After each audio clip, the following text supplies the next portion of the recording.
Ward had a quad, never returned. Kai had a hamstring there on one of the last few plays. Go ahead. I mean, just how much did you guys need this one, just from an emotional standpoint?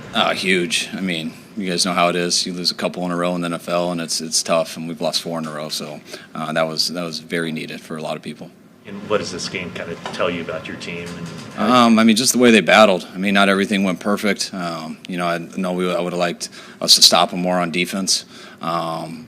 But it was cool, though. Never punted, which we needed. And then when it came down to the end, the D got him to punt. And then their last series, they got that pick, which iced it. So it was a huge team win. We kept talking about whatever it would take to win is what we had to do, and we didn't care whether it was 2-0 or ended like that. And I was just real proud of the guys. We talked last week about the struggle to find a play-calling rhythm. At what point in this game did you feel that you did hit that rhythm?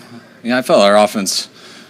I mean, I feel like when you guys ask that question, it's more about me, but it's I felt the whole offense was in a rhythm, which makes me in a rhythm when I'm calling plays. But it was, just the guys made a ton of plays out there, and then we were able to make some key ones on third down. I thought it was a little frustrating at the beginning because we felt like we were moving, and we kept getting between that 30 and 40 and couldn't keep it going. And finally we did that more in the second half, which was great. And,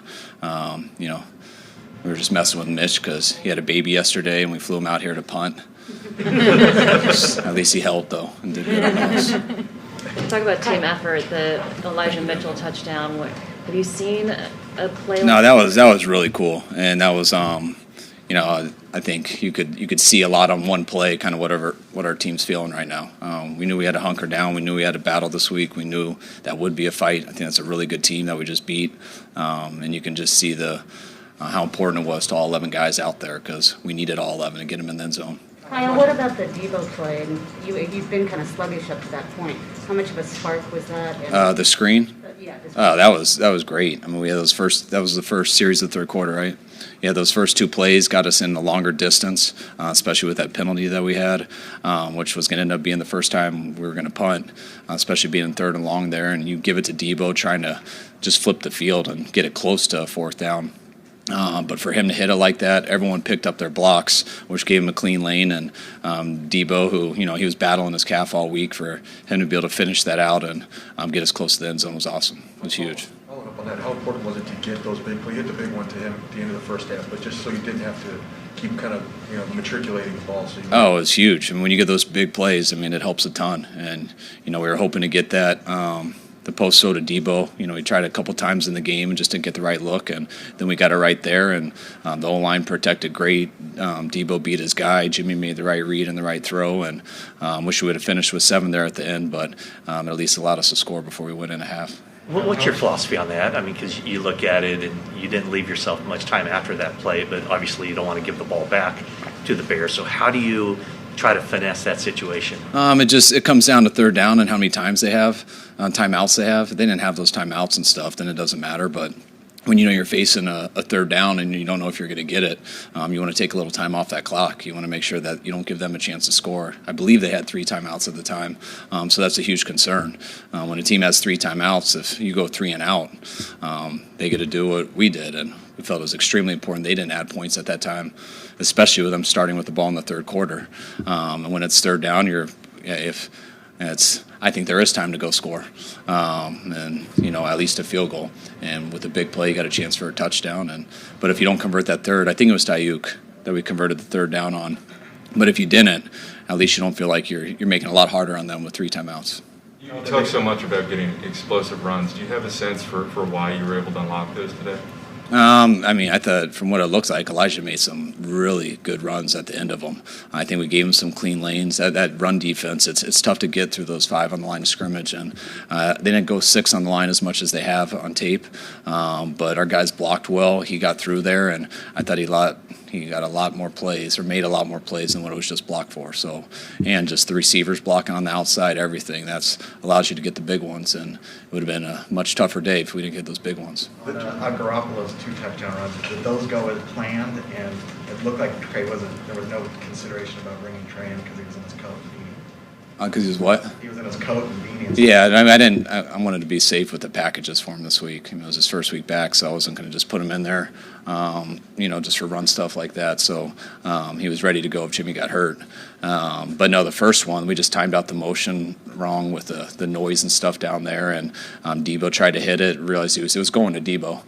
Then he stopped, and Jimmy made a decision that he would just take it. I still thought he probably should have handed it to Debo, but when it was said and done, I thought he made a great decision. And then the last one, that was a zone read. So whoever the DN takes, the quarterback does the other. Do you notice anything different about Jimmy during the game, after the game, coming home and winning the game?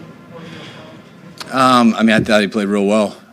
He seemed to, he didn't. I don't think anything was bothering him as much in the game. Seemed healthier, but I thought he had a hell of a game, and I thought guys made some plays for him too. I thought it was a real good day for the offense. Do you practice plays that go wrong, like on that, the Debo play?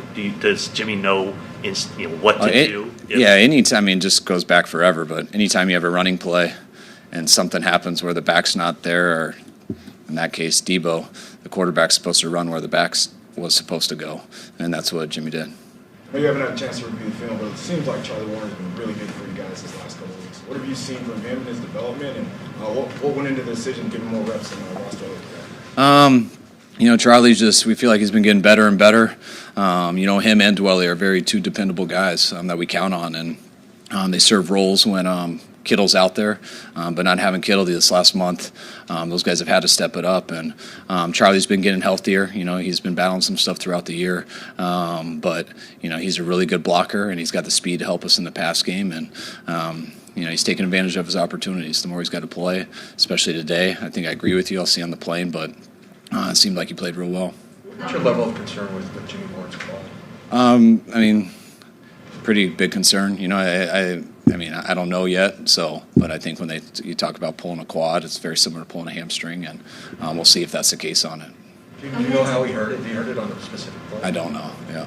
You probably won't get as many quarterback questions this week. Is that disappointing to you at all? I've gotten used to it. I don't know what else we'll talk about if we don't have that. No, it's I don't mind you guys not asking. Who got the game ball tonight? I gave one to Mitch's wife, Maddie, because I heard that she was very tough, and when we kept getting checking in on them, said he couldn't eat, he was throwing up, he was so nervous, so he didn't get one, she got one. And then I gave one to Jimmy, just coming back home in front of his fans. And I know his back was against the wall, just like everybody else in our building, but for him to step up and play the way he did today, I thought was huge. Is that Mitch's first child? Yes. Boy or girl? Girl. How important is it for you guys to keep moving Brandon Ayuk around? It seemed like he was in number 2 and number 3, and that's how you converted something. Yeah, I thought B.A., I don't know what his numbers were or anything, but B.A. played his butt off today. He was great. I knew he had a chance going into the game. He's strung together a number of good weeks here, and I felt like this was the main week where his game really went up in practice, where he gave me a lot of confidence throughout the week, gave the quarterbacks a lot of confidence, our team, and I could feel it from him all week, and I felt it today. So big props to B.A. today. His best game of the season, would you say? Yeah, definitely.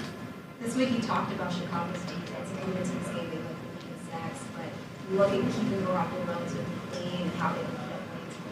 What are your thoughts on how the line held up? I thought the line was great. I really have a lot of respect for that Chicago defense. I'm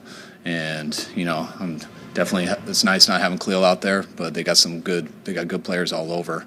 And I thought our line, it was a huge challenge. We got 96 out there, Hicks, and you got Quinn, and I don't think Jimmy, I know he didn't get sacked, I believe, and it seemed like he got hit too much, which allowed him to play at a high level and allowed me to call more passes than you don't know you can do on a Monday and Tuesday when you're watching their pass rush. I don't know how much the outside talk gets inside the building, but clearly, Jimmy's under a lot of scrutiny and criticism from outside the building. So when you have a game where there's no turnovers and no punts, what does that do as far as just? It's got to be easier to play quarterback when people aren't calling for your head. So what does this kind of game do for him just emotionally? I think it's nice to maybe not have to listen to it as much for a week. I think Jimmy does it as good as anybody. Jimmy's not a social media guy. He's not a guy who's sitting there watching stuff, and I think he's been around the league long enough to know that stuff doesn't help you. But he also, you have to answer questions too and stuff, so you're aware. But that goes with the territory. I mean, for always the quarterback, the coordinators, the head coach, that's part of this business, and that's what we sign up for. And if you can't deal with it, you usually don't last. And he handled it very well this week. Take some more. There were no DPIs today, so how satisfying was that? And that's basically it, yeah. I mean, very satisfying. I think we had one defensive holding, I think. Yeah. But that was huge. You know, you guys, it's very well documented how much we've struggled with that this year, big time. And it's been rough, and we emphasized it a lot this week. And you know, going into this game, knew it would be a challenge because those guys they throw more deep shots than anyone in the NFL. So we were aware of it all week, and it was nice for those guys to step it up and play penalty free. You're impressed with Justin Fields. He ran for over 100 yards, and obviously you said the deep shots. I was real impressed with him today. I mean, just some of the plays he made, especially the one touchdown, that was unbelievable. I think that was fourth down, right? You know, we had him, it was done, and I thought like 3 guys had him. So that was one of the more impressive plays that I've seen. How did Talanoa Hufanga do in his first game? I don't know. I'll watch the tape, you know. I don't know yet. You know, we'll see. And I know we struggled on D. Just it didn't seem like we tackled that well. You know, we couldn't get him off the field on third down. You know, we didn't get him to punt till the very end. So there's definitely some things as a whole we struggled with. But just in the team, for the team, they stopped when we needed to at the end, and we did enough to win. You expect to have Kittle and Robbie back next week? Yes, I'm expecting to. It's not guaranteed, but I'm expecting to and really hoping so too. All right, guys. Okay, thank you. Appreciate it.